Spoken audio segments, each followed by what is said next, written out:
ഇത് ഇങ്ങോട്ടൊന്ന് നോക്കിയേ, നല്ല കുറുകിയ ചാറോടുകൂടിയുള്ള മുളകിട്ട മീൻകറി. ഇവളെന്താണ് ഈ പറയണത്, എവിടെ കുറുകിയെന്നാണ് പറയണ? എടോ ഇത് ഞാൻ വെച്ച് അപ്പം തന്നെ വീഡിയോ എടുത്ത് കാണിച്ചതാണ്. ഇത് ഇച്ചിരി നേരമൊക്കെ ഇരിക്കുമ്പോൾ നന്നായിട്ട് കുറുകിയൊക്കെ വരും കേട്ടോ. ഇതുണ്ടാക്കാൻ വേണ്ടിയിട്ട് ഉള്ളി, പച്ചമുളക്, ഇഞ്ചി, വെളുത്തുള്ളി, തക്കാളിയാണ് എടുത്തേക്കുന്നത്. എല്ലാം ഒന്ന് അരിഞ്ഞെടുക്കേണ്ടത്. ഇനി നമുക്ക് ചട്ടി വെച്ചിട്ടുണ്ട്, വെളിച്ചെണ്ണ ഒഴിച്ച് അതിനുശേഷം കടുക് പൊട്ടിച്ച് ഇഞ്ചി, വെളുത്തുള്ളിയും പിന്നെ അതേപോലെ നല്ല പച്ചമുളക് അരിഞ്ഞതൊക്കെ ഇട്ടിട്ട് ഒന്ന് വഴറ്റിയിട്ടുണ്ട്. ഇതെല്ലാം വഴറ്റിയതിന് ശേഷം നമ്മളിതിലേക്ക് ഉള്ളി അരിഞ്ഞതും തക്കാളി അരിഞ്ഞതും കൂടി ഇട്ടിട്ട് ഒന്നും കൂടി ഒന്ന് വഴറ്റണം. അപ്പോൾ അതൊക്കെ അവിടെ നിന്ന് വഴറ്റോളും തന്നെ നമുക്ക് കുറച്ച് മസാല ഒന്ന് വറുത്തെടുക്കാം. അപ്പോൾ ഇതാണ് മറ്റേ കാശ്മീരി മുളക് പൊടി മിക്സ് ചെയ്തതാണ് ഇട്ട് കൊടുത്തേക്കണം. പിന്നെ മല്ലിപ്പൊടി, മഞ്ഞൾപ്പൊടി ഇതെല്ലാം ഇട്ടിട്ട് അപ്പുറത്തെ അടുപ്പിൽ വെച്ച് വറുത്തെടുക്കേണ്ട. ഇപ്പുറത്തെ ഞാനൊന്ന് ഇളക്കി കൊടുക്കണ്ട കേട്ടോ.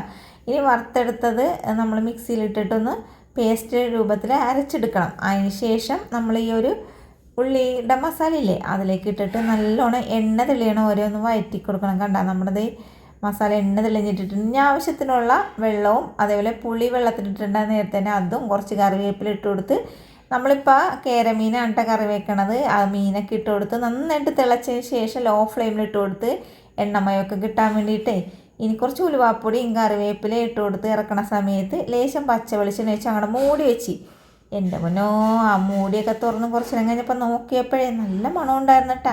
മണം മാത്രമല്ല ഇവിടെ കറിക്ക് നല്ല ടേസ്റ്റാണ്. ഉണ്ടാക്കാൻ മറക്കരുത്, അടിപൊളിയാണ്.